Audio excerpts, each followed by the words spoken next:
Hello everyone, welcome back. आज हम लोग न्यू सब्जेक्ट स्टार्ट करने जा रहे हैं जिसका नाम है डिजाइन थिंकिंग। देखिए, डिजाइन थिंकिंग एक मेथोडोलॉजी है जो कि डिजाइनर इस्तेमाल करते हैं कॉम्प्लेक्स प्रॉब्लम को सॉल्व करने के लिए। जो प्रॉब्लम्स होती हैं वो डिजाइनिंग से रिलेटेड होती हैं और डिजाइन इंजीनियरिंग से रिलेटेड होती हैं। क्योंकि जब हमको कुछ प्रॉब्लम्स हमारे पास आती हैं, क्योंकि कॉम्प्लेक्स प्रॉब्लम आ गए, उसका सोल्यूशन निकालने के लिए हम लोग पास डिजाइनर होते हैं। डिजाइनर उस प्रॉब्लम को क्या करते हैं, स्टडी करते हैं, फिर उस प्रॉब्लम में कैसे कुछ मल्टीपल आइडिया देते हैं कि कैसे कैसे इस प्रॉब्लम को हम लोग सॉल्व कर सकते हैं। इसलिए जो डिजाइन थिंकिंग है, जो डिजाइन थिंकिंग जो सब्जेक्ट है, ये बेनिफिशियल किसके लिए होता है? डिजाइनर के लिए। क्योंकि ये लोग क्या करते हैं, इनोवेटिव आइडिया ढूंढते हैं। ठीक, क्या क्या तरीके हो सकते हैं इस प्रॉब्लम को सॉल्व करने के लिए। मान लीजिए एक एंटरप्रेन्योर, उसने रियल लाइफ प्रॉब्लम देखी, उसको सॉल्व करने के लिए वो गया कि हमको ये प्रॉब्लम सॉल्व करनी है, कि हमको इससे रिलेटेड ऐप चाहिए। ठीक, हम इससे रिलेटेड बिजनेस करना चाहते हैं। अब कंपनी के पास गए, कंपनी इस प्रॉब्लम को कैसे सॉल्व करेगी? कंपनी जो वहां पे जो वर्क कर रहे हैं, एम्प्लॉय कर रहे हैं, जो डिजाइनर होंगे, उनको ये प्रॉब्लम बताएगी। ठीक, अब ये लोग क्या करेंगे, डिजाइनर उस प्रॉब्लम को स्टडी करेंगे। स्टडी करने के बाद वो मल्टीपल आइडियाज वहां देंगे कि हम प्रॉब्लम को ऐसे सॉल्व कर सकते हैं, ऐसे सॉल्व कर सकते हैं, इस प्रॉब्लम को ऐसे सॉल्व कर सकते हैं। इसीलिए यहाँ पर डिजाइनर का बहुत बड़ा रोल होता है प्रॉब्लम को सॉल्व करने के लिए। अब चलिए बात करते हैं कुछ की यहाँ पे कितने टाइप के प्रॉब्लम्स होते हैं। ठीक है, कि हम लोग उसके ऊपर सोल्यूशन की बात करेंगे। सबसे पहले जो होता है माइंड मैपिंग। ठीक है, अब माइंड मैपिंग कैसे वर्क करेगा वो देखते हैं। देखिए, माइंड मैपिंग, देखिए माइंड मैपिंग क्या, आपके पास आप माइंड समझ रहे हैं कि बिना देखे किसी चीज को हम लोग इस्तेमाल कर सकते हैं। यानी कि आपने कुछ चीज सुना, ठीक, माइंड हमारा है, ये माइंड है। ठीक, आपने कुछ सुना, ठीक, उससे रिलेटेड आपने इमेजिनेशन बना लिया। ठीक, आपने कुछ थिंक किया, फील किया, उससे रिलेटेड आप इमेजिनेशन बना सकते माइंड में। ठीक, आप क्या कर सकते हैं, इनोवेटिव आइडिया का अपने माइंड से क्रिएट कर सकते हैं, मल्टीपल आइडिया क्रिएट कर सकते हैं। आपने कुछ देखा, ठीक, उस इन्वायरमेंट को आप फील कर सकते हैं, कैसा रिएक्शन कर सकते हैं उस इन्वायरमेंट को। इसीलिए इसीलिए बोला जाता है माइंड मैपिंग। माइंड मैपिंग क्या कि हम लोग करते हैं कि इमेज से, mind map is an image that contain any sort of graphical element to express an idea. देखिए, आप हमारे माइंड में, देखिए हम लोग अगर कुछ भी देखते हैं या सुनते हैं तो उसके इमेज बना लेते हैं अपने उसमें दिमाग में। अगर कोई आप मूवी देखते हैं, इमेज आपने पूरा मूवी देखी वीडियो में, ठीक, आप पूरी मूवी अगर देखेंगे ना तो आपकी इमेज बन जाएगी। वो इमेज क्या होता है, उससे आइडियाज आने लगते हैं आपके। आप अगर कोई चीज सुनते हैं तो इमेजिनेशन करने लगते हैं कि ये कैसा सीन बनना, आप अपने दिमाग में ही आप लोग सीन क्रिएट कर लेते हैं, उसी से आइडिया जनरेट होता है। इसीलिए इसको बोलते हैं माइंड मैपिंग। ठीक, नाउ अब आगे बात करते हैं। सबसे पहले ब्रेन राइटिंग। देखिए, ब्रेन राइटिंग सबसे इंपॉर्टेंट, इसमें क्या है, 6-3-5 का रूल्स होता है। क्यों? यहाँ पे 6 पीपल्स होते हैं, यहाँ पे 3 पीपल क्या करते हैं, आइडिया लिखते हैं, और ये 5 मिनट के अंदर होता है। ठीक, 3 आइडिया लिखे जाते हैं 5 मिनट के अंदर अंदर। ठीक, 6 पीपल है हमारे पास, 1 2 3 4 5 6। यहाँ पे क्या होगा कि इनको 3 आइडिया लिखने हैं, हर पर्सन को, एक एक पर्सन को 3 आइडिया लिखने हैं, और ये आइडिया 5 मिनट के अंदर रखने हैं। तो यहाँ पे इसको बोलते हैं माइंड राइटिंग। ठीक, सॉरी, ब्रेन राइटिंग बोलते हैं यहाँ पे। तो कि हर पर्सन को 3 प्रॉब्लम लिखने में, 3 आइडिया लिखने होते हैं, और कुछ टाइम लिमिट के अंदर। अब यहाँ हो सकता है कि पहला जो पर्सन लिखे उसके आइडिया तीनों अलग हों, इसके जो जो सेकंड पर्सन लिखे इसके कुछ एक आइडिया मिलता हो, बाकी 2 अलग हो। इस तरह हर किसी के सिमिलर आइडिया हो सकते हैं या डिफरेंट आइडिया हो सकते हैं, या एक सिमिलर हो सकता है, बाकी सब डिफरेंस हो सकते हैं, बाकी 2 डिफरेंस हो सकते हैं। ये भी हो सकता है कि 2 सिमिलर हो, एक डिफरेंट हो। यहाँ पे ये जो ब्रेन राइटिंग है, इसका इस्तेमाल किया जाता है कि आइडियाज को जनरेट करने के लिए, आइडियाज कैसे हम आइडियाज को क्रिएट कर सकते हैं। ठीक, इसीलिए यहाँ पे क्या रूल लिखा है, 6 मतलब 6 पीपल, थ्री थ्री आइडिया, मतलब 5 मिनट के अंदर अंदर 6 पीपल को 3 आइडिया लिखने हैं, यानी हर इंडिविजुअल पर्सन को 3 आइडिया लिखने हैं। ठीक, इसको बोलते हैं ब्रेन राइटिंग। अब आते हैं शॉर्ट एनालिसिस। यहाँ शॉर्ट एनालिसिस आपको समझ में आया होगा कि एस का मतलब होता है स्ट्रेंथ, डब्ल्यू का मतलब होता है वीकनेस, ओ का मतलब होता है अपॉर्चुनिटी, टी का मतलब होता है थ्रेट। अब ये कैसे वर्क करता है, देखिए जो डिजाइन थिंकिंग में ये बहुत इंपॉर्टेंट रोल होता है कि सबसे पहले जो स्ट्रेंथ की बात करें तो ये कुछ क्वेश्चन क्रिएट करता है कि हाउ डू यू फील, मतलब आप कैसा फील कर रहे हैं, यूनिक रिसोर्स क्या है आपकी, आप कैसे, देखिए what to other see as your strength, कैसे आपकी स्ट्रेंथ बाकी लोग अदर देख सकते हैं। वहां पे वीकनेस की बात करें, हाउ टू इम्प्रूव, कैसे आप इम्प्रूव कर सकते हैं, कैसे आप रिसोर्स को मतलब फेवर कर सकते हैं, कैसे आप कि जो दूसरों की वीकनेस कैसे आप देख सकते हैं, अपॉर्चुनिटी की क्या अपॉर्चुनिटी आपके पास ओपन है, क्या एडवांटेज है, क्या आपकी स्ट्रेंथ, अपनी स्ट्रेंथ को कैसे अपॉर्चुनिटी में बदल सकते हैं, वो चीज हो गई। थ्रेट का मतलब क्या हार्म आ रहा है, क्या उस चीजों से, मतलब आपने कुछ बनाई उससे क्या डिसएडवांटेज आ रहा है। यहाँ पे अपॉर्चुनिटी मतलब क्या, आपकी अपनी स्ट्रेंथ को कैसे अपॉर्चुनिटी में कन्वर्ट कर सकते हैं। ठीक, क्या एडवांटेज आप ले सकते हैं। ठीक, अगर कोई ट्रेंड चल रहा है, ठीक, करंट जो भी अभी अगर मान लीजिए कि आप सोशल मीडिया से देख लें, कुछ ट्रेंड चल रहा है, उस ट्रेंड को अगर आप कैसे उसको इस्तेमाल कर सकते हैं। ठीक, वो चीज होती है। और यहाँ पे कभी किसी किसी की वीकनेस होती है, तो वीकनेस को आप कैसे इस्तेमाल कर सकते हैं यहाँ पे वीकनेस को, अगर वीकनेस को क्या आप अपने आप को एक्सपोज कर सकते हैं या उसको अपॉर्चुनिटी बना के इस्तेमाल कर सकते हैं। ये चीज बहुत इंपॉर्टेंट होती है यहाँ पे। SWOT, SOT, यानी कि strength, weakness, opportunity and threat, ये इंपॉर्टेंट है डिजाइन थिंकिंग में ना। अब बात करते हैं रोल स्टॉर्मिंग की। देखिए इसमें क्या होता है कि हम लोग, जैसे आपने देखा होगा सेल्स पर्सन वो क्या करते हैं, क्लाइंट के साथ इंटरेक्ट करते हैं, क्लाइंट को क्या चाहिए होता है उनको, उनके वो आप कैसे प्रोडक्ट को एक्सप्लेन कर सकते हैं, कैसे कैसे उस क्लाइंट को फोर्स कर सकते हैं, यानी कि फोर्स होता है उसको कैसे बहका सकते हैं या कैसे इंप्रेस कर सकता है कि ये प्रोडक्ट खरीद ले। तो ये जो सेल्स पर्सन होता है वो यही काम करता है रोल स्टॉर्मिंग का, कि जो क्लाइंट होते हैं उनके साथ कैसे इंटरेक्ट करना है, कैसे प्रोडक्ट के बारे में जानकारी देना है, कैसे वो जो क्लाइंट है कि आपकी बात सुन के आप जो इसको एक्सप्लेन कर रहे हैं उसको समझ में आ रहा हो, उसकी वजह से वो प्रोडक्ट वो खरीद ले, कैसे आप उस क्लाइंट को मोटिवेट कर सकते हैं कि आप इस प्रोडक्ट को खरीदिए। इसको बोलते हैं रोल स्टॉर्मिंग। ठीक। अब बात आती है आगे स्टेप लेटर। देखिए इसमें क्या होता है कि स्टेप मतलब आपने सीढ़ियां देखी होंगी, सीढ़ियां के हिसाब से आगे बढ़ते जाते हैं। ठीक। जैसे आप इन्फ्लुएंसर हो गए हैं, ठीक, वो टेक्निक फॉलो करते हैं। पहले क्या होता है, एक्सप्लोर करते हैं, देन वो बिल्ड करते हैं, देन वो कंटिन्यूस प्रोसेस को करते हैं, देन कंप्लीट करने के बाद उसके बाद डिसीजन लेते हैं। तो ये स्टेप लेटर हो गया। ठीक। ये आने वाली वीडियोस में हम इस पर बात करेंगे, डिटेल से बात होगी, ठीक, नेक्स्ट यूनिट में। अभी हम लोग सिर्फ कवर कर रहे हैं कि बेसिक चीजें। ठीक।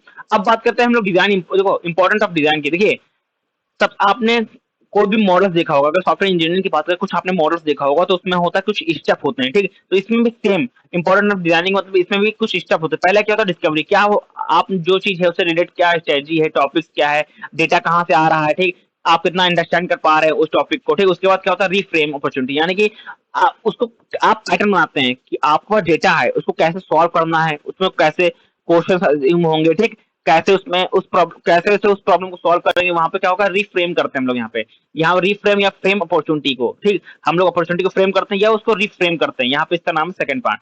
ठीक। अब थर्ड में क्या होता है कि हम लोग क्या करते हैं कि अपने ब्रेन को एक वर्क देते हैं कि क्या इस प्रॉब्लम कैसे सॉल्व कर सकते हैं, मतलब आइडिया जनरेट करते हैं हम लोग, कैसे इसको सॉल्व कर सकते हैं, कितने टाइप से हम इसको सॉल्व कर सकते हैं। यहाँ पे ब्रेन को हम लोग क्या करते हैं कि एक क्वेश्चन दे दिया ब्रेन को कि हाँ हमारे पास ये प्रॉब्लम है, कैसे इसको सॉल्व करेंगे। ठीक। फोर्थ पार्ट में हो गया क्या कि एक्सपेरिमेंट, हमारे पास क्या मतलब हमारे पास प्रॉब्लम है, हमारे पास हम ब्रेन से जो आइडिया निकले वो आइडिया है, अब कैसे इसको एक्सपेरिमेंट में हम लोग कन्वर्ट कर सकते हैं। उसके बाद क्या होता है कि हम लोग डिजायर, क्या हम लोग पास जो आइडिया है उसको कैसे हम लोग इस्तेमाल करेंगे। ठीक। उसके बाद क्या होगा, प्रोटोटाइप, हम लोग उस प्रॉब्लम को टेस्ट करेंगे। ठीक। देखिए इसमें क्या होता है, इसमें देखिए कुछ चीजें होती है। देखिए थिंक बिग, मतलब थिंक बिग करेंगे, act small, fail and fast, learn from end user, यानी कि इसमें प्रोसेस के हिसाब से हम लोग बड़ा सोचेंगे, फिर उसमें हम लोग परफॉर्म करेंगे, फेल होंगे, फिर परफॉर्म करेंगे, फेल से हम सिर्फ सीखते जाते हैं। जितना देखिए आइडिया आपके दिमाग में कोई एक आइडिया नहीं आता, मल्टीपल आइडिया आते हैं, पता लगा कौन सा आइडिया सक्सेसफुल हो जाए, इसीलिए हर आइडिया से सीखते जाते हैं। ठीक। कि हाँ अच्छा ये फेल हुआ, ये फेल का कारण क्या है, फेल इसकी वजह से हुआ, तो इसको चीज को नहीं करेंगे, इसको और इम्प्रूव करके इसमें कुछ करेंगे। ठीक है। उसके बाद ये सब कुछ कंप्लीट हो जाता है, उसके बाद क्या आते हैं मेन पार्ट, डिलीवरी पार्ट, कि हम लोग उसको अब लॉन्च करेंगे। ठीक। उस प्रॉब्लम को लॉन्च करके, अभी मैंने आपको बताया कि इंटरप्रेन्योर आता है वो रियल वर्ल्ड प्रॉब्लम को लेकर आता है। ठीक। उसको ऐप चाहिए होता है, वो आता है तो एक कंपनी में जाता है, कंपनी क्या होता है, उसका कंपनी क्या करती है, एम्प्लॉय को वर्क करती है, जो डिजाइनर होते हैं। अब प्रॉब्लम कैसे सॉल्व करना है, प्रॉब्लम सॉल्व होने के बाद उसको सॉल्व कर दिया, अब उसको रियल वर्ल्ड में, मतलब जो जिनके लिए वो बना है, जिनके लिए जो जो एंटरप्रेन्योर था वो आया है वो बिजनेस स्टार्ट करने, वो सॉल्व हो गया, अब उसको रियल वर्ल्ड में लॉन्च करना है। ठीक। तो ये होता है डिलीवरी पार्ट। नाउ अब बात कर लेते हैं, देखिए दो चीजें होती हैं। ठीक।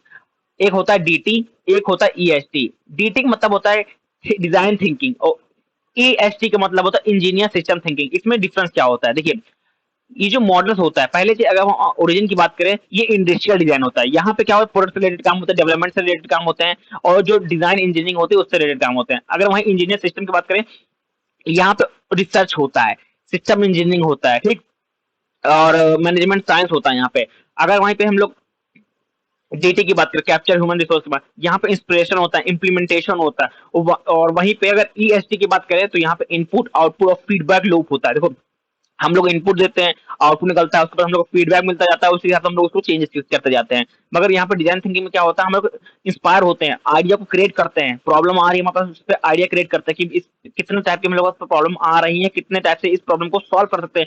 अपने माइंड का इस्तेमाल करते हैं कि माइंड मैपिंग करते हैं कि कितने टाइप से हम लोग, जितने हमारे पास आइडिया माइंड में आ रहे हैं, इसको हम लोग इस्तेमाल करेंगे तो क्या ये प्रॉब्लम सॉल्व हो पाएगी, नहीं सॉल्व होगी, इसका इस्तेमाल करते हैं किसमें, डीटी में। वहीं पे ईएसटी में क्या करते हैं, इनपुट आउटपुट फीडबैक, मतलब हम लोग इनपुट आता आया हमारा डेटा है हमारे पास, उसको हम लोग आउटपुट प्रोवाइड करते हैं, इनपुट देते हैं, और होने के बाद उसको हम लोग लॉन्च करने के बाद हमारा फीडबैक आते हैं, क्या ये सही वर्क कर रहा है, नहीं सही कर रहा है, तो अच्छा कहाँ प्रॉब्लम आ रही है, इसको फिर से क्या करेंगे। यानी एक सर्किल फॉर्म होता है, यानी कि इनपुट आउटपुट और फीडबैक में ये सर्किल वे में काम करता रहता है। ठीक, नाउ नाउ अब बात करते हैं, देखिए विकल्प प्रॉब्लम मतलब क्या होता है, देखिए जब भी कोई प्रॉब्लम आती है, ठीक, तो उसको प्रॉब्लम को सॉल्व करने के लिए क्या था, टीम बनाई जाती है। ठीक, अगर बड़ी बड़ी कंपनीज में क्या होता है कि मान लीजिए कि हम कंपनी में एक पर्सन को काम नहीं करता, अगर ऐप आता है, मान लीजिए कंपनी में आया, उसमें एक ऐप बनाना होता है, तो यहाँ पे डिजाइनर होता है, कोडर होता है, टेस्टर होता है। ठीक, जो उसमें क्या होता है, टेस्ट केस लिखे जाते हैं, जो टेस्टिंग पार्ट होता है वो अलग होता है, ये मल्टीपल लोग एक साथ मिलकर काम करते हैं यहाँ पे। तो यही जो होता है, जो ये प्रॉब्लम होती है, तो यहाँ पे क्या करते क्या जाता है कि ये सबके साथ बांटी जाती है। ठीक, फिर उस पर डीप अंडरस्टैंडिंग की जाती है, जो स्टेक होल्डर होता है, जो कंपनी का मालिक होता है, ठीक, वो क्या डिसीजन ले रहा है, क्या डिसीजन नहीं ले रहा, वो यहाँ पे काम करता है। यहाँ पे इस प्रॉब्लम के अंदर दोनों चीज आ जाती है, जो कॉन्सेप्ट होता है, आपने बताया मैंने कि डीटी और ईएसटी दोनों का कॉन्सेप्ट यहाँ पे आ जाता है, दोनों का कॉन्सेप्ट यहाँ पे लगता है। अब बात कर लेते हैं कि क्या डिजाइन थिंकिंग की हिस्ट्री क्या है। देखिए सबसे पहले ये जो डिजाइन थिंकिंग है, ये सबसे पहले एक यूनिवर्सिटी से निकला है। यूनिवर्सिटी कौन सी, वो अगर बात करें सबसे पहले, अगर ये जो यूनिवर्सिटी है वो है कि स्टैनफोर्ड यूनिवर्सिटी है, यहाँ से ये स्किल को लगाया, यानी कि डिजाइन थिंकिंग जो सब्जेक्ट है, यानी कि ये स्किल कह लीजिए, आज ये इंडस्ट्री में बहुत ही ज्यादा मतलब ट्रेंडिंग टॉपिक रहा है डिजाइन थिंकिंग। ठीक, ये स्टैनफोर्ड यूनिवर्सिटी से निकला और आज ये पूरी दुनिया में फैला। अगर इंडिया की बात करें, इंडिया में second largest IT based company है और इसका इस्तेमाल बहुत ही तेजी से हो रहा है। ठीक, ये स्किल मैंडेटरी है हर एम्प्लॉय के लिए। ठीक, जिनको ये जैसे डिजाइनर है उनको ये जरूर आनी चाहिए। ठीक, और स्टैनफोर्ड यूनिवर्सिटी का ओरिजिन है, मतलब यहीं पे सबसे पहले इसका इसको बनाया गया था, यानी जो डिजाइन था इसको यहाँ पे सबसे पहले लाया गया। अब ये पूरी दुनिया में फैल चुका है और अब इसकी बहुत ही ज्यादा डिमांड, क्योंकि इसमें मैनेजमेंट होता है, ऑपरेशन होता है, ह्यूमन रिसोर्स प्लानिंग होती है, हर चीज में, हर सेक्टर में इसका इस्तेमाल किया जा रहा है। सबसे ज्यादा जो सेक्टर है वो है आईटी सेक्टर। आईटी सेक्टर के अंदर बहुत ज्यादा डिजाइन थिंकिंग का इस्तेमाल किया जा रहा है। ठीक, अगर वहीं पे बात की जाए कि प्रोफेशनल की बात करें, देखिए ये हर अब मैंने कि हर सेक्टर में है। अभी मतलब जो डिजाइन थिंकिंग में सबसे ज्यादा इस्तेमाल जो ब्रांच है, अभी ये जो कोर्स है नया नया, ये बीटेक में लॉन्च हुआ है। पहले क्या था, बीबीए में था ये। ठीक, बीबीए था, ठीक, और बीसीए था, ठीक, इन चीजों में था। एमबीए में भी ये डिजाइन थिंकिंग का आया था। ठीक, बट अब जो इस बार क्या हुआ है कि बीटेक में इसको फोर्थ ईयर में भी इसको लाया गया है। ठीक, जितने भी एकेटीव से रिलेटेड जो पर्सन होंगे, जो स्टूडेंट होंगे, उनको पता होगा कि फोर्थ ईयर में ये टॉपिक है। किसी किसी यूनिवर्सिटी में थर्ड ईयर में या सेकंड ईयर में भी लाया गया है। ठीक, अगर फीचर्स की बात करें, वहां पे यहाँ पे फीचर, देखिए फीचर्स यहाँ 5 टाइप के फीचर्स है। पहला जो फाइन सिंप्लिसिटी, ठीक, जो कॉम्प्लेक्सिटी उसको उसकी जगह हम लोग कन्वर्ट करते हैं सिंप्लिसिटी, उसमें क्या सिंपल उसको कर सकते हैं। ठीक, उसके बाद क्या रिक्वायरमेंट है यूजर की, वो चीजें कर सकते हैं।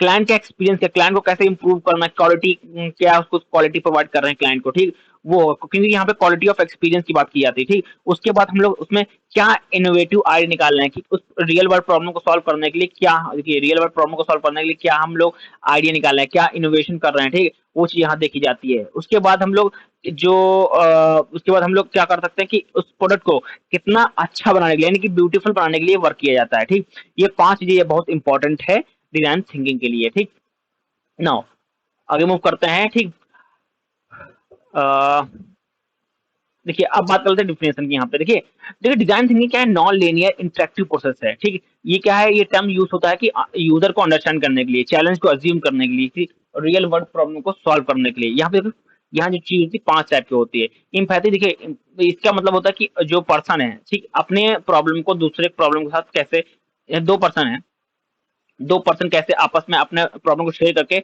आइडिया को शेयर करते हैं। ठीक, प्रॉब्लम शेयर करेंगे, फिर अपने अपने आइडिया यहाँ पे पुट करेंगे। ठीक, किसका भी आइडिया होगा, क्योंकि लोगों से बात करके ही हम लोग प्रॉब्लम को इस्तेमाल कर सकते हैं। अगर कंपनी में जब भी कोई न्यू प्रोडक्ट आता है, तो वहां पे मल्टीपल लोग बैठते हैं, जैसे कि वहाँ पे टेस्टिंग के पार्ट होते हैं, प्रोग्रामर होते हैं, कोडर होते हैं। ठीक, वहाँ पे जो डिजाइनर होते हैं वो भी होते हैं, अपना अपना आइडिया आपस में शेयर करते हैं, ये कैसे होगा, ये कैसे वर्क किया जाएगा। तो वहाँ पे एक पर्टिकुलर प्रॉब्लम पर पहुंचा जाता है, उसके बाद एक डॉक्यूमेंट्स बनता है, ठीक, डॉक्यूमेंट्स के हिसाब से ही वो ऐप, वो रियल वर्ल्ड जो भी ऐप आ रहा है, जो हम लोग सॉफ्टवेयर बना रहे हैं, उस पर वो काम करना स्टार्ट होता है। सेम प्रोसेस इसमें भी होता है ना।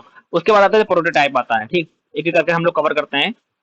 देखिए, इसमें आता है प्रोटोटाइप। देखिए प्रोटोटाइप, पता होगा कि आपको कोई भी कंपनी में कोई भी रियल ऐप बनने से पहले एक प्रोटोटाइप बनता है, ठीक, प्रोटोटाइप बनने के बाद हम लोग उसको क्या करते हैं, क्लाइंट को दिखाते हैं, ठीक। अगर क्लाइंट उस पे एक्सेप्ट कर रहा है तभी हम लोग उस पे आगे बढ़ते हैं, अदरवाइज हम लोग उस प्रोटोटाइप को फिर से चेंज करते हैं, ठीक। तो यहाँ पे वही काम हो गया प्रोटोटाइप। और टेस्ट का मतलब क्या होगा, जब हमारे पास प्रोडक्ट बन जाएगा, ठीक, तब हम उसको टेस्टिंग पार्ट, ये काम टेस्टर करते हैं, ठीक।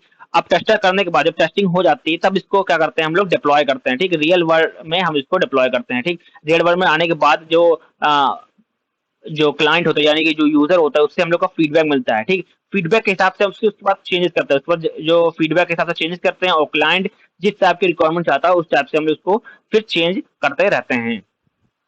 नाउ अब एप्लीकेशन की बात करते हैं। एप्लीकेशन देखिए, हर सेक्टर में डिजाइन थिंकिंग इस्तेमाल की है। अभी मैंने आपको बताया कि पहले जो डिजाइन थिंकिंग कोर्स था वो बीबीए, बीसीए या एमबीए में होता था, ठीक। अब बीटेक में भी आया, तो इसमें सबसे पहले जो एप्लीकेशन वो है बिजनेस रिलेटेड। बिजनेस में डिजाइन थिंकिंग का बहुत ज्यादा इस्तेमाल हो रहा है। उसके बाद आता है आईटी सेक्टर। आईटी सेक्टर के अंदर देखिए, इंडिया है सेकंड लार्जेस्ट आईटी हब है, ठीक, और यहाँ पे बहुत तेजी से डेवलपमेंट हो रहा है, क्योंकि जो डिजाइनर है ये स्किल जरूर आनी चाहिए। उसके बाद एजुकेशन में, ठीक, देखिए एजुकेशन सेक्टर में कैसे स्टूडेंट की हम लोग गोल्स क्या है, ठीक है, और चैलेंज क्या फेस कर रहे हैं, क्या रिक्वायरमेंट है, क्या वो जो स्टूडेंट है क्लासरूम के अंदर क्या प्रॉब्लम फेस कर रहे हैं, उसको सॉल्व करने के लिए यहाँ पे इस्तेमाल किया जाता है।